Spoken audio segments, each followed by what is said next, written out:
할렐루야. 우리 좌우에 계신 분들을 축복합시다. 하나님이 당신을 사랑하십니다. 하나님이 저 여러분을 사랑하시고 오늘도 예수님 안에서 좋은 일이 있습니다.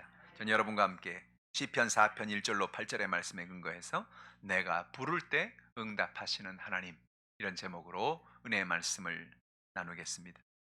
성경에 나오는 수많은 인물들 가운데 위기와 고난을 만난 많은 사람들이 있죠.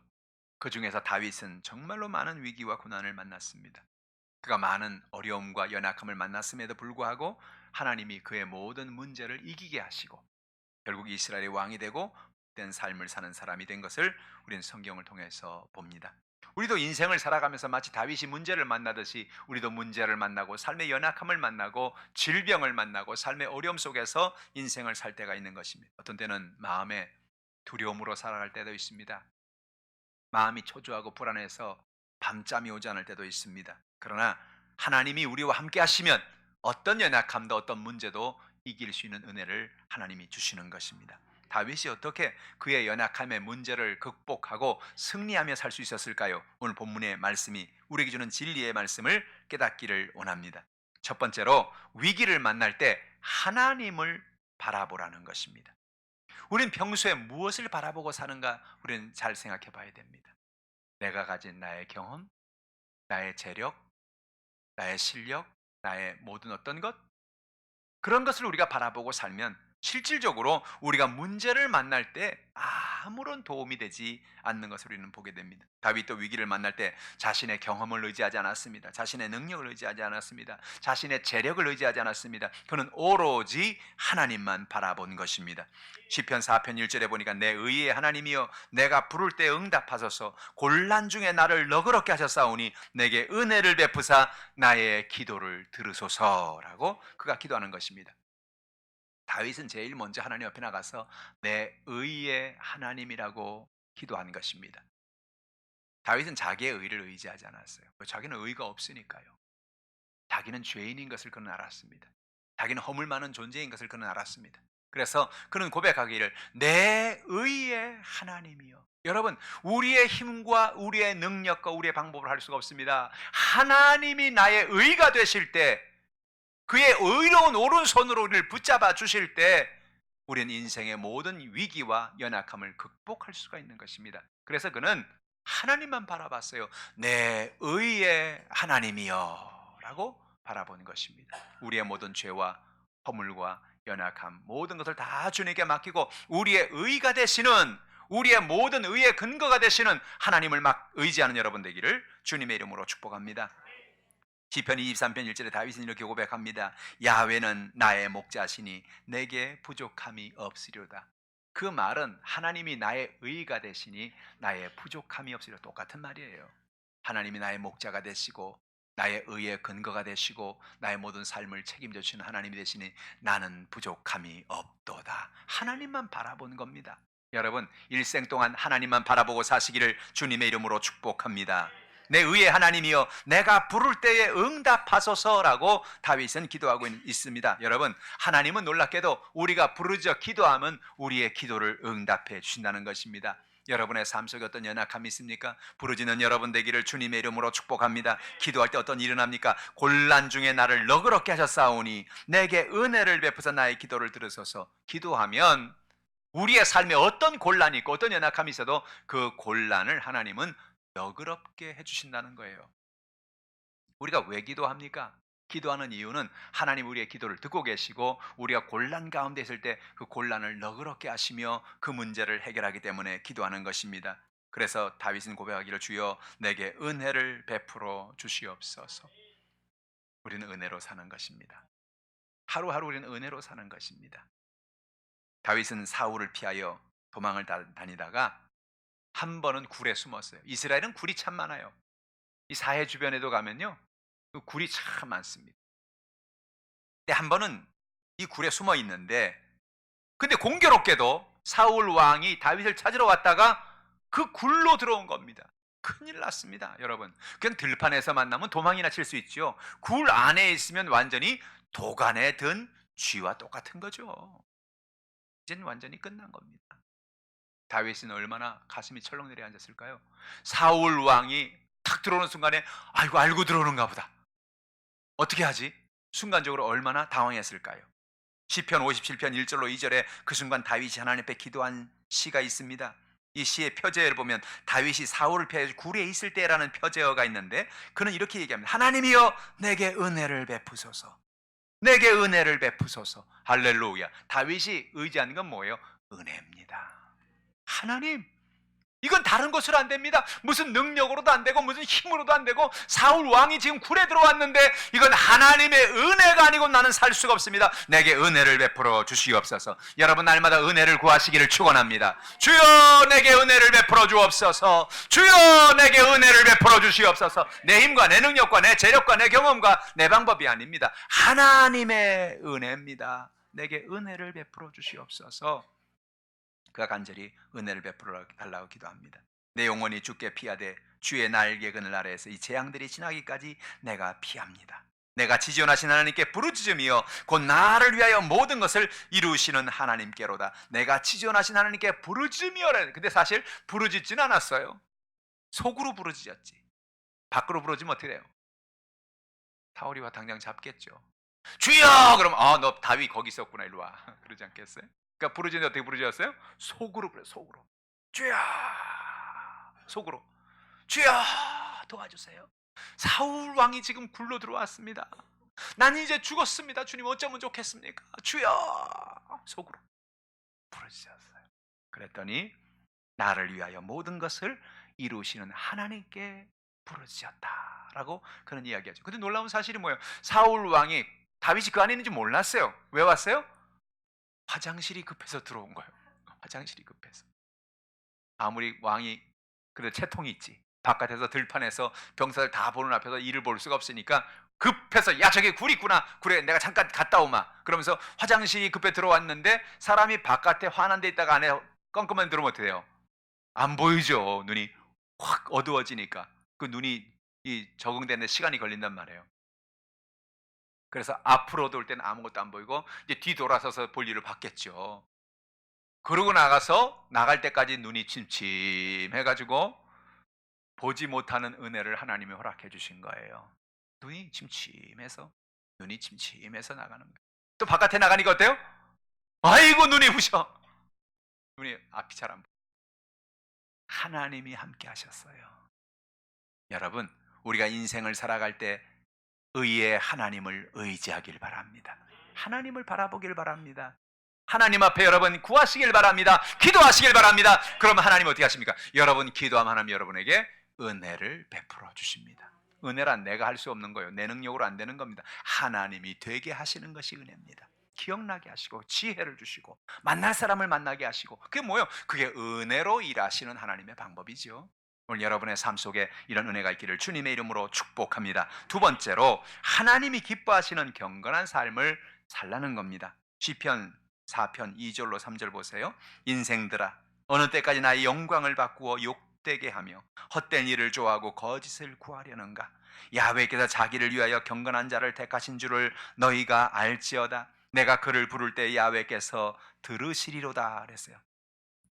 다윗은 고백하기를 인생들아 어느 때까지 나의 영광을 받고 욕되게 하며 헛된 일을 좋아하고 거질고. 이거 하나님의 음성이거든요. 하나님께서 말씀하시기를 나의 영광을 너희가 어느 때까지 바꾸어서 욕되게 하고 너희는 헛된 일을 좋아하고 거짓을 구하겠는가라고 하나님이 말씀하시는 거예요. 이게 뭐예요? 우리의 인생의 삶의 모습을 말하는 것입니다.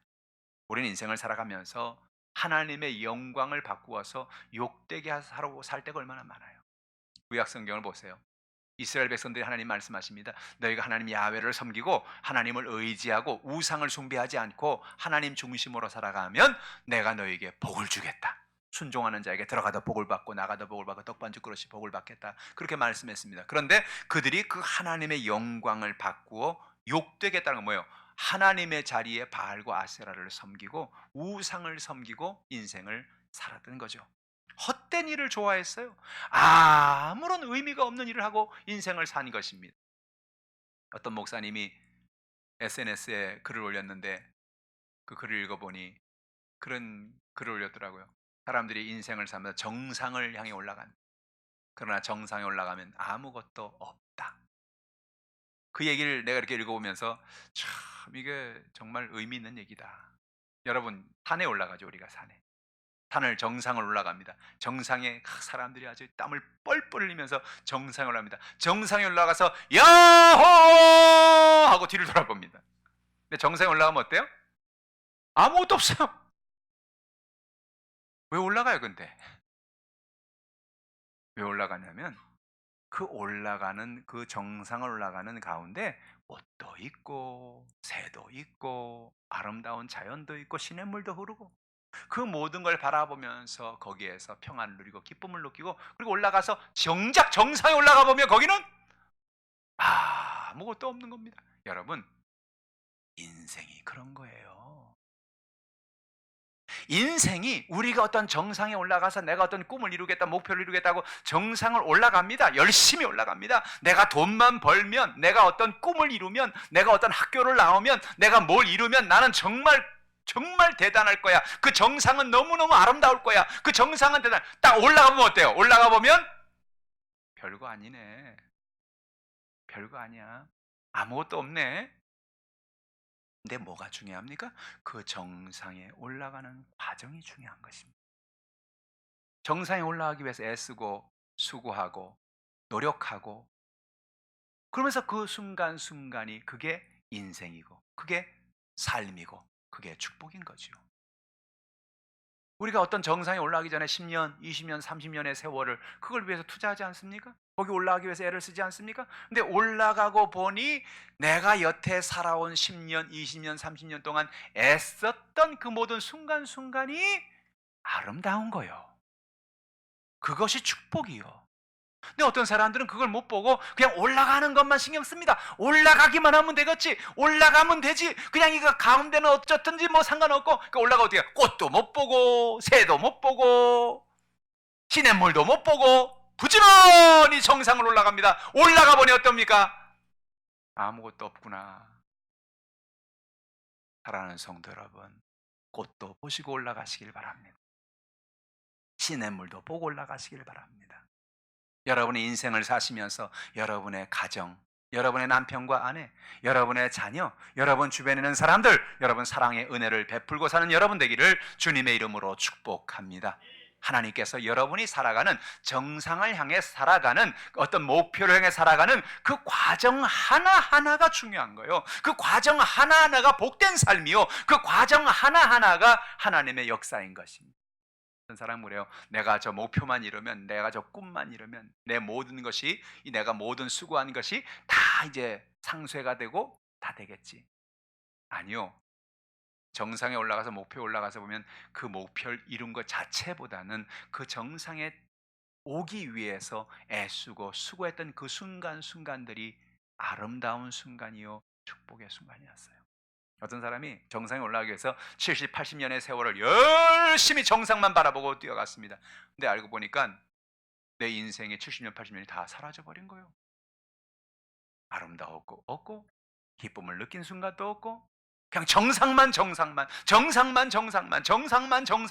올라가다 보니까 꽃도 못 보고 새도 못 보고 아름다운 삶도 바라보지 못하고 그렇게 인생을 산 것이죠. 여러분, 여러분이 지금 살아가는 하루하루가 아름다운 인생입니다. 여러분이 어떤 꿈을 가지고 여러분 어떤 목표를 가지고 여러분이 인생을 살아가는 그 순간순간이 그 하루하루가 아름다운 순간이고 축복의 순간이고 하나님의 영광의 순간이라는 사실을 깨닫기를 주님의 이름으로 축복합니다. 그러니까 헛된 일을 좋아하지 말라는 거예요. 헛된 걸 바라보고 살지 말라는 거예요.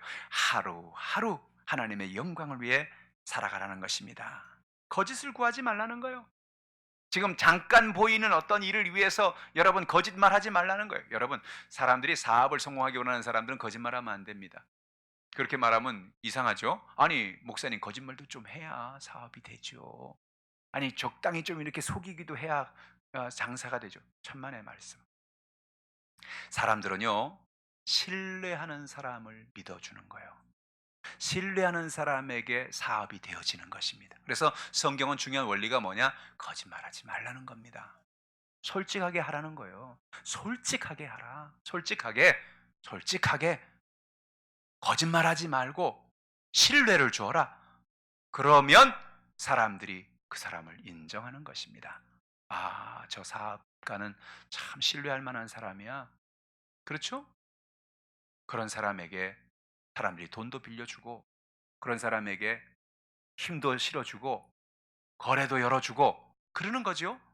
신뢰하지 못할 사람은 괜히 내가 저 사람 믿었다가 내가 나도 망하지, 나도 큰일 나지. 그러면 누가 도와주겠어요? 인생은 여러분 독불 장군이 없어요. 인생은 사람들이 서로가 서로를 도와주며 살아가는 거예요. 사람들이 서로를 신뢰해주며 살아갈 때 그 사람이 축복된 삶을 살아가는 것입니다. 그러니까 성경에 뭐라 말합니까? 거짓을 구하지 말라는 거예요. 야훼에게 자기를 위하여 경건한 자를 택하신다는 것입니다. 여러분, 경건이 무엇입니까? 경건이란 한마디로 말하면 하나님을 닮아가는 삶이에요. 경건이란 뭐냐? 경건이란 괜히 이렇게 걸어다닐 때 천천히 걸어다니면서 할렐루야 뭐 이렇게 그런다고 그게 경건이 아니고, 경건이란 하나님을 닮아가는 삶이에요. 성경엔 뭐가 경건이라고 얘기합니까? 자신의 죄를 인정하고 고백하는 것이 경건한 삶이라는 거예요. 요한일서 1장 9절에 만일 우리가 우리 죄를 자백하면 그는 미쁘시고 의로우사 우리 죄를 사하시며 우리를 모든 불의에서 깨끗하게 하실 것이요. 모든 불의에서 깨끗하게 하신다. 뭐예요? 우리가 불의한 존재라는 거죠. 우리가 불의한 존재라는 걸 인정하는 게 필요한 것입니다. 여러분, 남편과 아내가 왜 갈등합니까? 서로가 인정하지 않으려니까 갈등하는 거 아니에요. 당신이 문제예요. 당신이 문제예요. 서로가 문제만 지적하다 보니까 서로가 인정하지 않잖아요. 근데 오히려 남편이 아내가 서로가 여보, 내가 잘못했어요. 내 잘못입니다. 나의 실수입니다. 나를 용서해 주세요. 그럼 서로 목소리가 커지다가 쭉 들어가죠. 알긴 하네. 그 다음에는 불쌍히 여기는 마음, 긍휼히 여기는 마음을 갖게 되는 거죠. 인정하는 게 중요한 거예요. 여러분, 그게 뭐예요? 회개는 바로 인정하는 겁니다. 하나님, 나의 죄를 용서해 주십시오. 내가 인본주의로 살았습니다. 내 뜻대로 인생을 살았습니다. 내 마음대로 내가 인생을 살았습니다. 주여, 나의 죄를 용서하여 주옵소서. 거기서 경건이 출발하게 되는 것입니다. 경건은 말을 조심해서 사람을 세워주는 거예요. 야고보서 1장 26절에 누구든지 스스로 경건하다 생각하며 자기 혀를 재갈 물리지 아니하면 자기 마음을 속이면 이 사람의 경건은 헛것이라 그랬습니다. 여러분, 경건이란 뭐냐? 경건이란 다른 사람들을 세워주고 살아가는 게 경건이라는 것입니다. 우리가 인생을 살아가면서 가장 큰 어려움이 뭐냐? 상처를 주고 상처를 받고 사는 거예요. 근데 어떻게 상처를 주느냐? 사람들이 말로 상처를 줍니다. 부모가 자녀에게 이 멍청한 녀석 같으니라고. 넌 이걸 그림이라고 그렸냐? 넌 이걸 백일장에 가서 그리라고 썼냐? 야, 내가 발로 써도 이거보다 잘 쓰겠다. 어? 부모가 자녀에게 말을 함부로 하지 말아야 돼요. 말을 함부로 하면 그 말이 아이의 인생을 죽이는 것입니다. 뭐라 그래서 경건이 뭐라고요? 자기 혀에 재갈을 물리는 것이다. 경건은 자기 혀에 재갈, 누구 혀에? 자기 혀, 남의 혀가 아니고. 일로 좀 오세요. 지금 제가 좀 물려드릴게요가 아니고 내 혀에 재갈을 물리는 거예요. 그래서 내 마음속에 나도 모르게 어떤 사람들을 비판하고 사람들을 원망하고 사람들한테 내가 당신 이게 틀렸어 이렇게 하면 안 됩니다라고 말하고 싶은 말이 여기까지 올라와요. 굴뚝같이 올라와요. 마음이 굴뚝 같아. 그런데 어때요? 하지 말라는 겁니다. 다른 사람에게 얘기하지 말라는 겁니다. 어떻게 하라고요? 하나님이 얘기하도록 놔두라는 거예요. 하나님이 얘기하도록. 우리가 할 일은 뭐예요? 그분을 위해서 그냥 기도하라는 거죠. 따라합시다. 말해도 안 고친다. 말하지 말라는 이유가 뭔지 아세요? 말해도 안 고쳐요. 그리고 말하면 어떻게 돼요? 나만 싸워요. 나만 원수가 되는 거예요. 남편과 아내도 마찬가지예요. 여러분, 남편과 아내 가운데 서로 고치려고 그러지 마세요. 남편과 아내 가운데 제발 이렇게 하셔 저렇게 그렇게 하지 마세요. 왜? 안 고칩니다. 안 고쳐. 뭐만 해요? 부부싸움만 하는 거예요. 여러분, 결혼 따라합시다. 결혼이란 단점과도 결혼하는 것이다. 정말 중요한 얘기예요. 우리는 장점을 보고 결혼하죠. 야, 이 사람 참 좋네. 야, 이 사람 참 멋있네. 이 사람 참 이쁘네. 이 사람 참 지혜롭네. 우리는 장점을 보고 결혼해. 근데 장점을 보고 결혼하니까 조금 지나면 어때요? 단점이 보이기 시작하거든. 언제부터? 콩깍지가 벗겨지면서부터. 단점이 막 보여요. 아이고, 이 사람 장점이 많은데 단점이 있네. 아이고, 이 단점만 고치면 정말 100% 아주 그냥 훌륭한 신랑감이고 훌륭한 아내감인데 요것만 고치면 좋겠네. 그래가지고 뭐 그다음부터 사명감을 가지고 막 고치려고 그래요. 여보, 이렇게 하시오, 저렇게 하시오, 이렇게 하시오. 그 뭐예요? 그다음부터 싸우기 시작해요. 옛날엔 그런 말도 안 하더니, 옛날엔 서로 좋다 그러더니, 옛날엔 사랑한다 그러더니, 알고 보니 사랑이 식었구만. 어떻게 된 거예요, 이거? 그래서 고통 속에 따라합시다. 말하지 말자. 말하고 싶거든 뭐냐? 재갈을 하나씩 갖고 다니세요. 아니면 사탕이라도 하나씩 갖고 다니시고. 말하고 싶거든 빨리 사탕을 입에 털어 넣으시길 바랍니다. 말이 안 나오게. 할렐루야. 여러분, 오늘 성경에 자신의 혀를 재갈머리라는 거예요. 자기 마음을 속이면 이 사람의 경건은 헛것이라는 거죠. 경건은 어려운 이웃들을 돌보는 것이라는 겁니다. 야고보서 1장 27절은 말합니다. 하나님 아버지 앞에 정결하고 더러움이 없는 경건은 곧 고아와 과부를 그 환난 중에 돌보고 또 자기를 지켜 새 속에 물들지 아니하는 그것이니라 했어요. 여러분, 하나님이 기뻐하는 경건은 뭐냐? 정결하고 더러움이 없는 경건은 고아와 과부를 환난 중에 돌보는 거라는 거예요. 어려움을 당하는 사람들을 돌보는 거라는 거예요. 아이, 뭐 나도 여유가 없는데 내가 도움을 받을 사람인데 어떻게 그렇게 도우라 그러나, 그럴 수 있잖아요. 그래도 여러분, 우리는 그래도 난 거예요. 세상에는요, 하루에 1달러 미만으로 살아가는 사람이 수십억, 수십억. 지금도 고통을 받는 사람이. 어저께 제 이메일로 월드비전에서 저희 교회가 돕는 그 아이의 그 사진하고 동영상이 왔어요. 깜짝 놀랐어요. 왜? 얘를 우리가 한 몇 년 전에 도울 때는 이렇게 요만한 조그만 애였는데 요 막 완전히 커가지고 청년이 다 됐어요. 그 애가 이렇게 산에 이렇게 돌아다니면서 뭐라고 말을 하는데, 그 나라 말을 하는데 알아들을 수가 있어야지. 그 밑에 번역이 없어서 죄송합니다 이렇게 써 있더라고. 뭐라고 말하는지는 모르겠어요. 그러나 그걸 보면서 마음속에 참 감사하다. 하나님 은혜 가운데 이 어려움 속에 살아가는 아이가 이렇게 성장을 했구나. 이렇게 크게 컸구나. 할렐루야. 여러분, 우리가 할 수 있는 것 많은 것이 필요 없어요. 우리가 주변에 고아와 과부와 같은 사람들, 연약한 사람들 없는데 내가 어떻게 도와주란 말입니까? 없는데 내가 어떻게, 그 얘기 아닙니다. 내가 할 수 있는 만큼만 하면 되는 거예요. 내가 할 수 있는 만큼만 하면 돼요. 없는데 어떻게 도와주겠어요? 우리 자신의 삶을 한번 뒤돌아보세요. 우리 대한민국이 얼마나 고통스러웠어요. 우리 대한민국이 얼마나 힘들었어요. 기부미, 추인껌 기부미. 씹든 것도 좋아요. 추인껌 기부미. 그렇게 하고 6.25 때 여러분 미군들이 돌아다니면 아이들이 추인껌 달라고, 추인껌 달라고, 초콜릿도 기부미, 초콜릿도 기부미. 그러면서 다녔잖아요. 씹든 껌도 좋다고 달라 그런 거 아니에요? 껌을 하나 받으면 그 껌을 집에 갖고 와가지고 벽지에 발랐다가 다음에 또 씹고, 그럼 벽지를 씹는 건지 껌을 씹는 건지 모를 정도로 그런 인생을 우리가 살았다고. 근데 요즘에 껌 벽지에 붙였다가 씹는 사람이 있어요?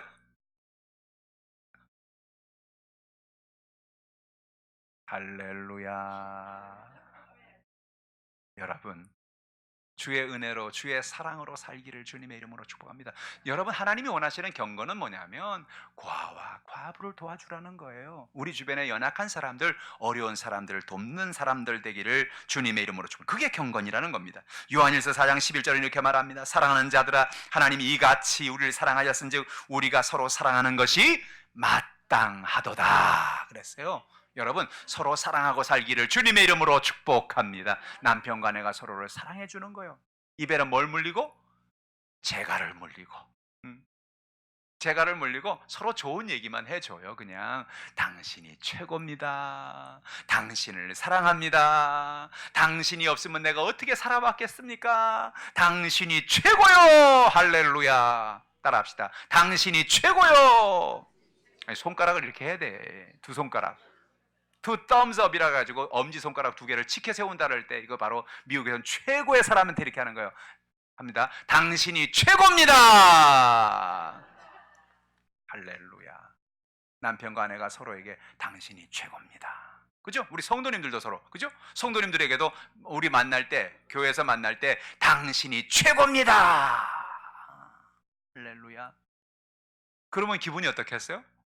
좋아지지. 내가 최고라는데. 최고는 아니고, 당신 이런 문제가 있어요. 이거 좀 고치셔야 되겠어요. 그럼 어떻게 돼요? 기분 나빠져. 할렐루야. 고치는 건 누가 고친다? 하나님이 고친다. 하나님이 다 깨닫게 해줍니다. 정신을 못 차리면요, 하나님이 이렇게 손을 봐가면서 다 정신 차리게 해요. 그거 우리가 신경 쓸 게 없어요. 그죠? 우리가 고치려고 하다가 괜히 관계만 깨지는 거예요. 그죠? 그러니까 어떻게 하자? 우리는 내 입에다가 재갈을 물리고, 전갈을 물리면 안 돼요. 재갈을 물려야 돼. 재갈을 물리고 어떻게 해요? 상대방은 칭찬해주자. 당신이 최고입니다. 이거 연습을 해야지 나오는 거예요. 당신이 최고입니다. 당신이 최고입니다. 여러분 집에 가서 한번 아내와 남편들끼리 한번 해보시기 바랍니다. 아이들 보고도 해보세요. 네가 최고다. 그럼 애들이 얼굴이 확 필 거예요. 야, 우리 엄마가, 우리 아버지가 내가 최고라 그러는구나. 할렐루야. 이게 경건의 삶의 모습입니다. 사랑하며 사는 여러분 되기를 바랍니다. 이와 같이 경건하게 살 때 하나님 우리의 기도를 들으신다는 거예요. 시편 4편 3절에 야훼께서 자기를 위하여 경건한 자를 택하신 줄을 너희가 알지어다. 내가 그를 부를 때에 야훼께서 들으시리로다. 아하, 여기 아주 중요한 얘기가 나옵니다. 하나님 앞에 우리가 왜 경건하게 살아야 되느냐? 경건하게 살 때 하나님의 택함을 받았고, 그리고 그가 부를 때에 하나님이 그의 기도를 들으신다는 거예요. 누구 기도를 들으신다? 경건한 사람의 기도를 들으신다. 그러니까 우리가 하나님 앞에 응답 받으려면 어떻게 되겠어요? 경건하게 살라는 것입니다. 그런 저 여러분 되기를 주님의 이름으로 축복합니다. 히브리서 5장 7절에 그는 육체에 계실 때 자기의 죽음에서 능히 구원하실 이에게 심한 통곡과 눈물로 간구와 소원을 올렸고, 예수님 말씀이에요. 그의 경건하심으로 말미암아 들으심을 얻었느니라. 왜 하나님이, 예수님이 기도만 하면 그렇게 응답을 하시고 죽은 나사로를 살리시고 귀신을 쫓아내시고 병든 자를 고쳤나 봤더니 그의 경건하심으로 말미암아 들으심을 얻었느니라. 그렇구나. 기도 응답 받으려면 내가 경건하게 살아야 되겠구나. 깨닫는 여러분 되기를 주님의 이름으로 축복합니다. 셋째로, 하나님을 의지하면 하나님은 길을 열어주십니다. 잠언에도 범사에 하나님을 인정할 때 하나님 우리의 길을 지도해 준다고 말합니다. 잠언 3장 6절 말씀이에요. 너는 범사의 그를 인정하라. 그러면 내 길을 지도하시리라. 범사의 그를 인정하라. 여러분, 범사의 그를 인정한다는 말은 뭐냐면 좋은 일이든 나쁜 일이든 모든 것에 하나님이 함께하고 있다는 사실을 인정하라는 것입니다. 범사의 그를 인정하라. 아침에 눈을 뜨면 여러분, 범사에 인정하고 하루를 시작하는 겁니다. 하나님 감사합니다. 오늘도 참으로 좋은 날 주셔서 감사합니다. 범사의 그를 인정하는 거죠. 순간순간 주님을 인정하는 것입니다. 길을 걸어갈 때, 혼자 있을 때, 차 운전을 할 때, 버스를 기다릴 때 여러분 하나님을 인정하는 것이죠. 하나님 감사합니다. 버스를 기다리게 하시니 감사합니다. 차를 운전하게 하시니 감사합니다. 이렇게 걸어 다닐 수 있는 복을 주셔서 감사합니다. 하나님이 나와 동행하시니 감사합니다. 문제가 생겼어요. 하나님 문제가 있습니다. 문제 가운데도 하나님이 역사할 것을 믿습니다. 범사에 하나님을 인정해 드립니다. 나의 문제 가운데 하나님 오시옵소서. 문제를 하나님이 해결해 주시옵소서. 범사에 하나님을 인정하시기를 축원합니다. 하나님을 인정하면 내 길을 지도하시겠다는 겁니다. 시편 37편 5절에도 내 길을 야훼께 맡기라. 그를 의지하면 그가 이루시고 그랬습니다. 여러분, 하나님 앞에 맡기시기를 주님의 이름으로 축복합니다. 하나님 앞에 모든 것을 맡기시길 바랍니다. 하나님 앞에 맡기고 의지하면 하나님이 이루어 주시는 거예요. 다윗은 그의 인생의 모든 것이 하나님 앞에 맡기는 것 외에는 방법이 없는 걸 알았어요. 왕하고 어떻게 싸우겠어요? 왕이 자기를 죽인다는데 그 왕보다 크신 하나님을 바라보는 거죠. 나는 하나님 앞에 맡깁니다. 난 하나님을 의지합니다. 하나님 도와주시오. 희한한 일이 일어나요. 사울은 여러분 절대 창을 던져서 비껴나가게 할 사람이 아니에요. 바로 밥을 먹는데 앞에서 창을 던져요. 그 죽죠. 반드시 죽을 건데 이상하게 창을 던지는데 창이 빅 쫓겨나갑니다. 왜 그런 줄 아세요? 그 순간에 하나님이 방패가 되어주시는 거예요. 그 다윗의 고백이 그것입니다. 야훼는 나의 방패시요 나의 산성이시요 나의 요새시라. 하나님을 의지하면 하나님이 그를 도와주십니다. 하나님을 의지하면 하나님이 붙잡아 주시는 겁니다. 시편 4편 5절 오늘 본문의 말씀에도 그렇게 말하지요. 의의 제사를 드리고 야훼를 의지할지어다. 야훼를 의지하는 여러분 되기를 주님의 이름으로 축원합니다. 하나님을 의지하면 어떤 일이 납니까? 7절 8절 말씀 보세요. 주께서 내 마음에 두신 기쁨은 그들의 곡식과 새 포도주가 풍성할 때보다 더하니이다. 놀라운 사실은요, 하나님을 의지하는 사람에게 하나님이 기쁨을 주시는데 얼마나 기쁘냐면 곡식과 새 포도주가 풍성할 때보다 더 기쁘다는 거예요. 여러분, 이스라엘 백성들에게 최고의 기쁨은 뭐냐면 곡식이 풍성한 겁니다. 새 포도주가 풍성, 그거 이스라엘 백성들의 최고의 기쁨입니다. 그렇지 않겠어요? 여러분, 수천 년 전에 최고가 뭐예요? 밥 있고 먹을 거 있고 그것보다 좋은 게 어디 있어요? 우리 한국에서도요, 야야야 쌀밥 먹으면 소원이 없겠다, 고깃국 먹으면 소원이, 그게 엊그제 얘기입니다. 엊그제 얘기. 쌀밥 먹으면 소원이 없겠다, 그 얘기예요. 하나님께서 곡식과 새 포도주가 풍성할 때보다, 그때보다도 더 놀라운 기쁨을 우리 마음에 주신다는 거예요. 어떤 일이 있을 때? 내가 하나님을 의지할 때. 여러분, 기쁨 속에 살아가는 여러분 되길 바랍니다. 하나님이 여러분에게 이런 기쁨을 주시는 것입니다. 뭐 아무것도 되어진 것도 없는 것 같고 아무것도 이룬 것이 없는 것 같은데 괜히 기뻐요. 마음이 막 기뻐서 어쩔 줄 몰라요. 야, 너무 감사하다, 너무 좋다, 너무 기쁘다. 왜요? 하나님이 나와 함께 하시니, 기쁨의 근원 되시는 주님이 나와 함께 하시니 기뻐할 수밖에 없는 거죠. 8절에 내가 평안히 눕고 자기도 하리니 나를 안전히 살게 하시는 이는 오직 야훼시니이다. 여러분, 하나님을 의지하는 게 얼마나 중요하냐. 내가 평안히 눕고 자기도 하겠다는 거예요. 이거는 정말 말도 안 되는 얘기예요. 왜? 아니 어떻게 평안히 눕고 자냐고요. 지금 사울이 자기를 죽이려고 그러는데. 그 대개 쫓기는 도망자들은요, 잘 때 신발을 안 벗습니다. 군인들이 여러분 전쟁 때 군화 벗고 자는 거 봤어요? 전쟁 뭐 훈련 때는 모르겠지만 정말 군인들은 전쟁 시에는 군화를 안 벗어요. 왜? 언제 전쟁이나 언제 총이 날라올지 모르는데요. 그러니까 그냥 그러고 자는 거예요. 구부리고 자는 거예요. 몸을 웅크리고 자는 거예요. 근데 뭐예요? 하나님께서 어떻게 나를 평안히 눕게 하시고 자기도 한다는 거예요. 안전하게 살게 하신다는 거예요. 아니 어떻게 이게 가능해요? 어떻게 다윗이 이렇게 고백할 수 있어요? 언제 죽을지 모르고, 언제 와서 사람들이 자기를 현상범을 수배해서 왕에게 고할지 모르고, 언제 사울이 자기를 죽일지 모르는데 어떻게 평안히 눕고 어떻게 잔단 말이에요? 어떻게 그게 가능해요? 하나님 안에 거하니까, 하나님을 의지하니까 하나님이 그에게 평안을 주시더라. 하나님, 내 삶은 하나님께 있습니다. 다윗의 고백이죠. 살고 죽는 것이 하나님 앞에 있습니다. 내가 잘 되고 못 되는 것이 하나님 앞에 있습니다. 하나님은 사람을 높은 곳에 올리기도 하고 낮은 곳에 내리기도 하시는 절대적인 하나님이십니다. 그러니 나는 하나님을 의지하고 평안을 갖습니다. 나는 오늘부터 신발 벗고 자겠습니다. 나는 발 쭉 펴고 자겠습니다. 하나님이 나를 보호하여 주시옵소서. 할렐루야. 그게 하나님 신은혜죠. 다윗은 이 은혜 가운데 살았어요. 그러니까 남들이 보기엔 이해가 안 되는 겁니다. 저 사람이 이상한 사람 같아. 아니 사울이 죽이려고 그러는데 어떻게 저렇게 평안하지? 나의 마음속이 늘 평안해. 나의 마음속이 늘 평안해. 악한 죄 파도가 많으나 마음이 늘 평안해. 왜요? 내가 하나님을 의지하니까 그렇습니다. 사랑하는 성도 여러분, 하나님을 의지하고 사세요. 문제 없는 거 아니에요.